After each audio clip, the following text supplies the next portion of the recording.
AI സാങ്കേതിക വിദ്യ എല്ലാം ഉപയോഗപ്പെടുത്തി കേരളത്തിന്റെ കാർഷിക മേഖലയെ, കേരളത്തിലെ അഗ്രോ ഇൻഡസ്ട്രിയെ, കേരളത്തിലെ ചെറുകിട വ്യവസായങ്ങളെ, വൻകിട വ്യവസായങ്ങളെ എല്ലാം വലിയ തോതിൽ മാറ്റിയെടുത്ത് കേരളം ഇന്ത്യയിലെ നമ്പർ 1 നിക്ഷേപ സൗഹൃദ സംസ്ഥാനമാക്കി മാറ്റാനുള്ള നീക്കം നടക്കുമ്പോൾ അതിനെ എല്ലാം എതിർക്കുന്ന കോൺഗ്രസ്, UDF, അവരുടെ കൂട്ടത്തിൽപ്പെട്ട പുതിയ തലമുറയിലൊക്കെയുള്ള ചെറുപ്പക്കാർ, UDFന്റെ നിലപാട്, കോൺഗ്രസിന്റെ നിലപാട് കേരളത്തിനെതിരായിരുന്നു. നിങ്ങൾ ഒരു കാലത്തും കേരളത്തിന്റെ സാമൂഹ്യ മുന്നേറ്റങ്ങളെ സഹായിച്ചിട്ടില്ല. നിങ്ങൾ അതിന്റെ കൂടെ നിന്നിട്ടില്ല. 57-ൽ ചരിത്രത്തിൽ ആദ്യമായി, ലോകത്താദ്യമായി ബാലറ്റ് പട്ടികയിലൂടെ ഒരു ഗവൺമെന്റ് കേരളത്തിൽ അധികാരത്തിൽ വന്ന് സത്യപ്രതിജ്ഞ കഴിഞ്ഞതിന്റെ 7-ാം പക്കം ചരിത്രം തിരുത്തി എഴുതിയ ഒരു ഓർഡിനൻസ് കേരളത്തിൽ ഇറങ്ങി. കുടിയൊഴിപ്പിക്കൽ നിരോധന നിയമം. ആരെയും കുടിയൊഴിപ്പിക്കാൻ പാടില്ല. തമ്പ്രാക്കന്മാരുടെ, ജന്മിമാരുടെ, വലിയ വലിയ ഭൂസ്വാമിമാരുടെ ദയയ്ക്കും കരുണയ്ക്കും വിധേയരായി മാത്രം ജീവിക്കാൻ അവകാശമുണ്ടായിരുന്ന മനുഷ്യൻ, ആ മനുഷ്യൻ നട്ടൽ വളച്ചു മാത്രം നിൽക്കാൻ അവകാശമുണ്ടായിരുന്ന മനുഷ്യൻ, അവനെ നിവർന്നു നിൽക്കാൻ പഠിപ്പിച്ചത്, അവനെ ആരുടെ മുമ്പിലും കാര്യം പറയാൻ പ്രേരിപ്പിച്ചത് 57-ലെ ഗവൺമെന്റ് കൊണ്ടുവന്ന നിയമങ്ങൾ തൊട്ടാണ്. കുടിയൊഴിപ്പിക്കൽ നിരോധന നിയമം. ആ കുടിയൊഴിപ്പിക്കൽ നിരോധന നിയമത്തോട് എന്തായിരുന്നു UDFന്റെ നിലപാട്? അന്നത്തെ കോൺഗ്രസിന്റെ നിലപാടെന്താ? അനുകൂലമാണോ പ്രതികൂലമാണോ? നിങ്ങൾ ജന്മിമാരുടെ കൂടെ നിന്നോ അതോ ദരിദ്രനായ മനുഷ്യന്റെ കൂടെ നിന്നോ?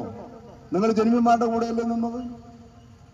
വിദ്യാഭ്യാസ ബില്ല്, ചാത്തന്റെയും പോത്തന്റെയും മുണ്ടന്റെയും കോരന്റെയും കാളിയുടെയും മക്കൾ ഏത് ജാതിയിൽപ്പെട്ടവരായാലും ഒരു സ്കൂളിൽ ഒരു അധ്യാപകൻ പഠിപ്പിക്കുന്ന പാഠം ഒരേ ബെഞ്ചിലിരുന്ന് കുട്ടികൾക്ക് പഠിക്കാൻ കഴിയുന്ന സൗഭാഗ്യം ഇന്ത്യയിൽ ആദ്യമായി ഈ കേരളത്തിൽ ഉണ്ടായപ്പോ ഇന്നും ഇന്ത്യയിൽ ഇല്ലാത്ത അവകാശം കേരളത്തിൽ നിലനിൽക്കുന്നത് 57-ലെ വിദ്യാഭ്യാസ ബില്ലിന്റെ ഭാഗമായിട്ടാണ്.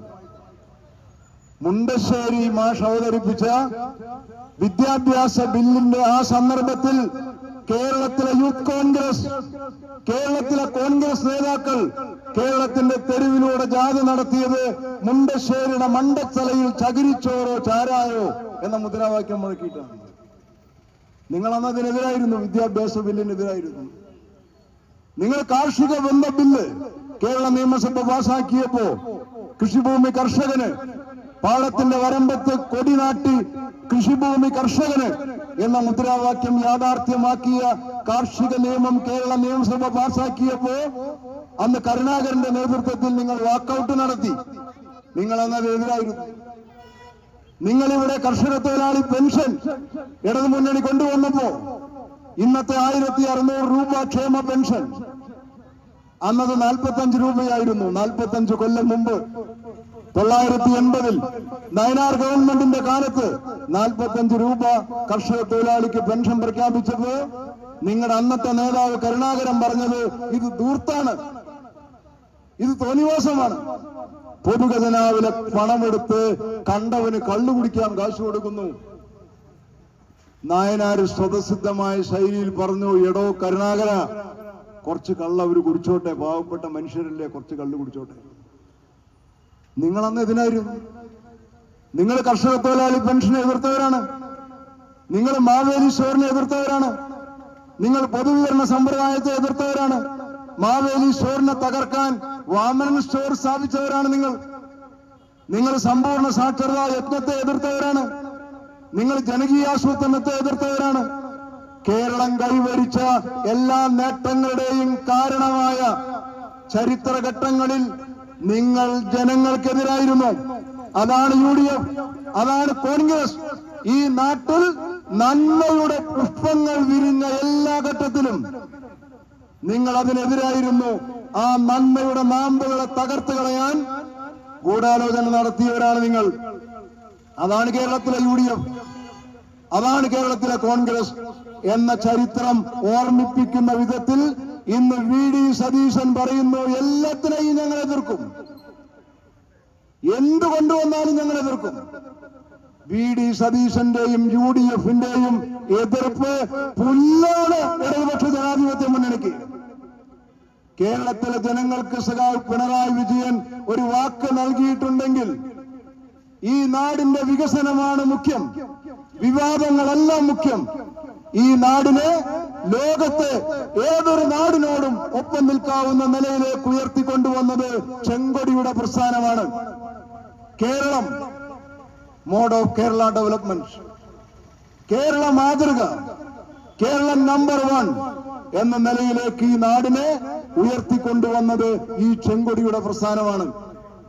ആ കൊടിക്ക് ഇവിടെ കരുത്തുള്ളിടത്തോളം കാലം കേരളത്തിന് നൽകിയ വാക്കുമായി ആ വാക്ക് പാലിക്കുന്നതിന് വേണ്ടിയുള്ള മുന്നേറ്റം തുടരും.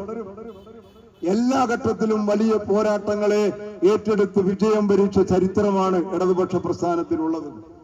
ബ്രിട്ടീഷുകാർക്കെതിരായ പോരാട്ടത്തിൽ ഞങ്ങൾ പുറകിലായിരുന്നില്ല, ജന്മിമാർക്കെതിരായ പോരാട്ടത്തിൽ ഞങ്ങൾ പുറകിലായിരുന്നില്ല, നാടുവാഴികൾക്കെതിരായ പോരാട്ടത്തിൽ ഞങ്ങൾ പുറകിലായിരുന്നില്ല. ഈ നാട്ടിലെ ഇരുകാലി മൃഗങ്ങളെ മനുഷ്യരാക്കുന്നതിന് വേണ്ടിയുള്ള സമരത്തിന്റെ ഓരോ ഘട്ടത്തിലും ആ സമരത്തിന് കരുത്തു പകർന്നത്, സാധാരണ മനുഷ്യന്റെ ഞരമ്പുകളിൽ അഗ്നി പടർത്തിയത് കമ്മ്യൂണിസ്റ്റ് പാർട്ടിയാണ്. അതാണ് കേരളത്തിന്റെ ചരിത്രം. ആ കമ്മ്യൂണിസ്റ്റ് പാർട്ടി 2ാം തലമുറ വികസനം എന്ന സ്വപ്നം ഈ കേരളത്തിൽ യാഥാർത്ഥ്യമാക്കും. കേരളത്തിൽ പഠിച്ചു മിടുക്കരായി വരുന്ന ചെറുപ്പക്കാർക്ക് കേരളത്തിനകത്ത് ജോലി, കേരളത്തിൽ പഠിക്കാൻ ആഗ്രഹിക്കുന്നവർക്ക് കേരളത്തിൽ എല്ലാ കോഴ്സും പഠിക്കാൻ കഴിയുന്ന സാഹചര്യം, കേരളത്തിന്റെ പുറത്തേക്ക് കുട്ടികൾ പഠിക്കാൻ പോകുന്നതോടൊപ്പം വിദേശത്തെ കുട്ടികൾ കേരളത്തിലേക്ക് പഠിക്കാൻ വരുന്ന നിലയിൽ നമ്മുടെ യൂണിവേഴ്സിറ്റികളുടെ നിലവാരമുയരുന്നു. ആ നിലയിലേക്ക് കേരളം മാറുകയാണ്. PD സതീശനൊന്നും കാണാൻ കഴിയാത്ത നിലയിലേക്ക് കേരളം ഉയരങ്ങളിലേക്ക് വളരുകയാണ് എന്നതാണ് വസ്തുത. നാം കണ്ടുകൊണ്ടിരിക്കുകയാണ്, അനുഭവിച്ചുകൊണ്ടിരിക്കുകയാണ് ഈ നാട്.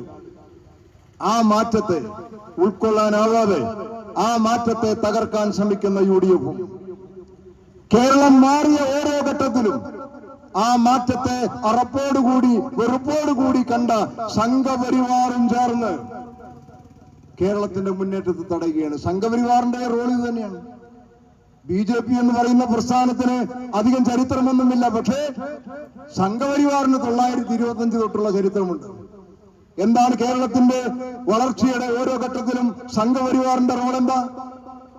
ഞാൻ ഈ പറഞ്ഞ കുടിയൊഴിപ്പിക്കൽ നിരോധനം, വിദ്യാഭ്യാസ ബില്ല്, കാർഷിക ബന്ധ ബില്ല്, കേരളം ജാതീയതയ്ക്കും ജാതി വിവേചനത്തിനുമെതിരായി പോരാടിയ ഘട്ടങ്ങളിലെല്ലാം എന്തായിരുന്നു RSSന്റെ പങ്ക്? ജാതി ചോദിക്കുന്നില്ല ഞാൻ സോദരി, ചോദിക്കുന്ന നീർ നാവ് വരണ്ടഹോ, ഒരു തുള്ളി വെള്ളം തരൂ, വെള്ളം കൊടുക്കാൻ ജാതി നോക്കണം എന്ന നിലയുണ്ടായിരുന്ന നാടല്ലേ? അങ്ങനെ ഒരു നാടല്ലേ ഈ കേരളം? ഒരു കപ്പ് വെള്ളം കൊടുക്കാൻ, ഒരു ചിരട്ട വെള്ളം കൊടുക്കാൻ, ദാഹജലം കൊടുക്കാൻ പോലും ജാതി നോക്കണം. ചണ്ടാല ഭിക്ഷുകിയിൽ ആശാൻ വിവരിച്ചു ആ കാലത്തെ കേരളത്തിന്റെ ചിത്രം. ആ കാലത്തെ കേരളത്തിന്റെ ചിത്രം കവികൾ വർണ്ണിച്ചിട്ടുണ്ട്. വെള്ളം കുടിക്കാൻ കൊടുക്കുമ്പോ ജാതി നോക്കണം. ജാതി പ്രേതങ്ങൾ അങ്ങനെ മുടിയഴിച്ചിട്ടാടിയിരുന്ന ഈ കേരളത്തെ ജാതി കോമരങ്ങളുടെ വിഹാര കേന്ദ്രമല്ല ഈ നാട്. സാധാരണ മനുഷ്യന്റെ ജീവിക്കാനുള്ള സ്വാതന്ത്ര്യമുള്ള നാടാണിത് എന്ന് പറഞ്ഞുള്ള പോരാട്ടങ്ങൾക്ക് അഗ്നി പകർന്നത് സംഘപരിവാറിനെതിരായിട്ടുള്ള പോരാട്ടത്തിലൂടെ അഗ്നി പകർന്നത് ഇടതുപക്ഷമാണ്, കമ്മ്യൂണിസ്റ്റുകാരാണ്. ആ പോരാട്ടത്തിന്റെ ചരിത്രം, ആ ചരിത്രത്തിൽ ഉറച്ചു നിന്നുകൊണ്ട് ഈ നാടിനെ നമുക്ക് മുന്നോട്ട് കൊണ്ടുപോകണം. ബ്രിട്ടീഷുകാരോട് അവന്റെ പീരങ്കിക്ക് മുമ്പിൽ പതറാത്ത ചെങ്കൊടിയുടെ പ്രസ്ഥാനം ഈ സംഘപരിവാർ അജണ്ടയ്ക്ക് മുമ്പിലൊന്നും പതറാൻ പോകുന്നില്ല. സംഘപരിവാർ BD സതീശൻ നെക്സസിന്റെ മുമ്പിൽ കേരളത്തിലെ ഇടതുപക്ഷം തോൽക്കാൻ പോകുന്നില്ല, കേരളത്തിലെ ജനങ്ങളും തോൽക്കാൻ പോകുന്നില്ല. കേരളം മുന്നോട്ട് പോവുക തന്നെ ചെയ്യും, പിടിച്ചു വാങ്ങും. കേരളത്തിന്റെ അവകാശപ്പെട്ട അണാപൈ ഒന്നൊന്നായി കേരളം പിടിച്ചു വാങ്ങുക തന്നെ ചെയ്യും. വയനാടിനെ നമ്മൾ സംരക്ഷിക്കും, വയനാട്ടിലെ സാധാരണ മനുഷ്യരെ നമ്മൾ സംരക്ഷിക്കും. അതാണ് ഈ ഗവൺമെന്റ് ഇപ്പോൾ ചെയ്തുകൊണ്ടിരിക്കുന്നത്. ഞാൻ തുടക്കത്തിൽ സൂചിപ്പിച്ചു, വയനാടിനെ സംരക്ഷിക്കുമെന്നുള്ളത് ഈ ഗവൺമെന്റിന്റെ നിശ്ചയദാർഢ്യമാണ്. വയനാട്ടിൽ 2 വില്ലേജുകൾ പുനർനിർമ്മിക്കും, തൊഴിൽ നൽകും, വീട് നൽകും, ആശുപത്രി കെട്ടും, സ്കൂള് കെട്ടും, പഴയ ജീവിതത്തിലേക്ക് തിരിച്ചു കൊണ്ടുവരും. മുണ്ടക്കൈയിലെ ചൂരൽമലയിലെ ഓരോ മനുഷ്യരെയും പഴയ ജീവിതത്തിലേക്ക് തിരിച്ചു കൊണ്ടുവരും. ചെങ്കൊടിയാണ് കട്ടായം എന്ന നിലയിലുള്ള ഒരു തീരുമാനമാണ് ഈ ഗവൺമെന്റ് കൈക്കൊണ്ടിട്ടുള്ളത്. ഈ നാട് ഞങ്ങളുടെ കൂടെയുണ്ട്, ഈ നാട് ഈ ഗവൺമെന്റിന്റെ കൂടെയുണ്ട്. ആരും പറയിപ്പിച്ചിട്ടല്ല മമ്മൂട്ടി പറഞ്ഞത്, ആരും പറയിപ്പിച്ചിട്ടല്ല മോഹൻലാൽ പറഞ്ഞത്, ആരും പറയിപ്പിച്ചിട്ടല്ല മഞ്ജു വാര്യർ പറഞ്ഞത്. കേരളം മാറുകയാണ്, കേരളം വിസ്മയിപ്പിക്കുന്ന നിലയിൽ മാറുന്നു. ഇതൊരു സത്യമാണ്, ഇത് രാഷ്ട്രീയമല്ല. ആരാ പറയുന്നത്? MA യൂസഫ് അലി. കേരളം അത്ഭുതകരമായ നിലയിലേക്ക് മാറിക്കൊണ്ടിരിക്കുന്നു എന്നാരാ പറയുന്നത്? കല്യാൺ സിൽക്സിന്റെ ഉടമ കോടീശ്വരനായ പട്ടാഭിരാമൻ. ഇങ്ങനെ തലയിൽ ആൾതാമസമുള്ള ആളുകൾ കേരളത്തെ നോക്കി പറയുന്നു കേരളം അത്ഭുതകരമായ നിലയിലേക്ക് മാറുന്നു.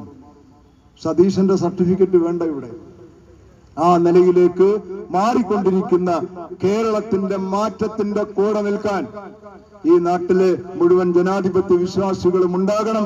ഒരു ഭാഗത്ത് സമരവും, ഒരു ഭാഗത്ത് 2ാം തലമുറ വികസനവും കേരളത്തെ കെട്ടിപ്പടുക്കലും.